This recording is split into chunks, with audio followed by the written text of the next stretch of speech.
welcome to the Mortgage Minute here in the heart of the summer, the heat of the summer, the smoky summer in Vancouver and most parts of Western Canada. Turning to a couple articles this week. First of all, here's one saying the tide about to turn as the market for easy money decade comes to an end. Well, this is very interesting. Something very important to follow here. We've seen central banks across the world since the 2008 subprime crisis. We're starting to fuel the markets with money, put money into it, infuse it, lower interest rates. Now they're saying, well, that easy money is coming to an end. They're going to start taking money out of the markets, rising interest rates. In fact, in Canada this week, a lot of talk about the interest rates are going to rise again in October. Widely expected that the Bank of Canada will raise rates again in October, mostly because inflation hits a 7-year high.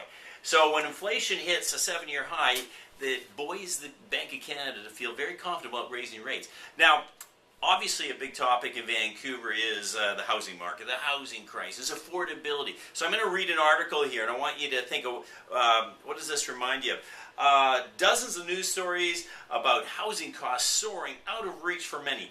Anger about Asian buyer factor. Interesting. An uproar over housing left to sit empty. Empty houses. Frustration with government for not doing more to control foreign investment in residential real estate.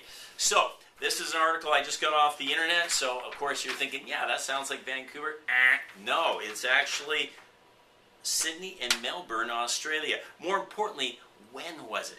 This article was 3 years ago. Published May 8th, 2015. Another article, actually even before that, 2014, says why Canada lags behind Australia in tackling housing affordability crisis. And the big thing they're saying, Australia's financial authorities are expected to impose new rules on the country's mortgage system in an attempt to take out some of the steam out of the market. So what are you seeing here? You're seeing that we have all these rules that came in Toronto, that came into Vancouver, at the federal level and the provincial level. The point I want to make today is we do not stand alone in the foreign buyers issues or housing affordability crisis. We have precedent. We have other countries we can turn to for examples, how they dealt with it and what the impact was. In fact, just this month, we see that foreigners were banned from buying homes completely in New Zealand. So this to me was a very, very strong move by the New Zealand government. And I found it interesting that they made a comment here is there are being stories of wealthy Chinese buyers outbidding New Zealanders on suburban homes. And the new law fulfills a campaign pledge by the Liberal-led government that came to power last year. Sound familiar? Recent government, change in government, people looking and shouting and asking for a change. So here's the real question. We've seen New Zealand ban foreign buyers. We've seen Australia back in 2015 implement many of the rules that the Liberal government and NDP government in BC have either imposed or are talking about imposing even further.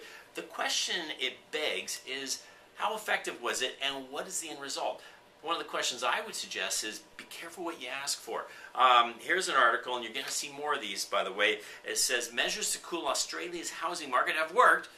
Now to find out if they cause a whole set of other problems. What's happening is they're seeing a cool down in prices for sure, but while this is reducing risks in the housing market, it carries the potential to create even larger risks for the Australian economy. So what we're seeing in Australia is now a change from concern about affordability to concern about the household income growth and, quite frankly, where is it here?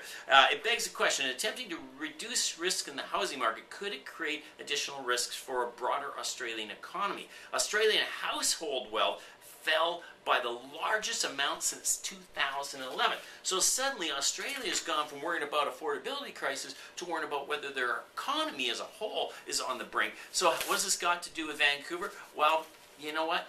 Again, when we look at how to handle problems here, maybe we should look abroad and see how other countries have handled it, and more importantly, whether it worked or not. So what we're seeing in Vancouver here is housing sales slide to an 18-year low. And what they're predicting is it's going to push down and correct housing prices in Vancouver by as much as 5% for 2019. So You know, we've seen a slowdown in activity. We're seeing a slowdown in sales, especially in the detached homes. So it's just a matter of time before the slowdown in activity is followed by a drop in prices. And then you have to wonder, how does the drop in prices impact the economy as a whole? Well, here's an article again from this week. Housing slowdown takes an economic toll.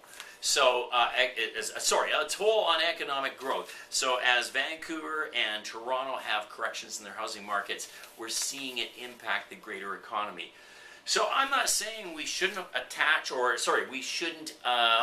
deal with the housing affordability issues, but what I am saying is we should look abroad to see some examples of how other countries have handled it.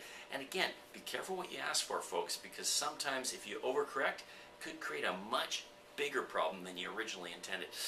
We'll keep an eye on this, as with other topics, as we move forward into September here. In the meantime, have a fantastic summer. And by the way, if you're on my email list, watch for a link below. Because of the slowdown in housing market, there's some great value on luxury homes. So I've got a video on a CTV interview attached to this email. So enjoy that and have a great end to your summer. That's the Mortgage Minute for this week. Thanks and bye for now.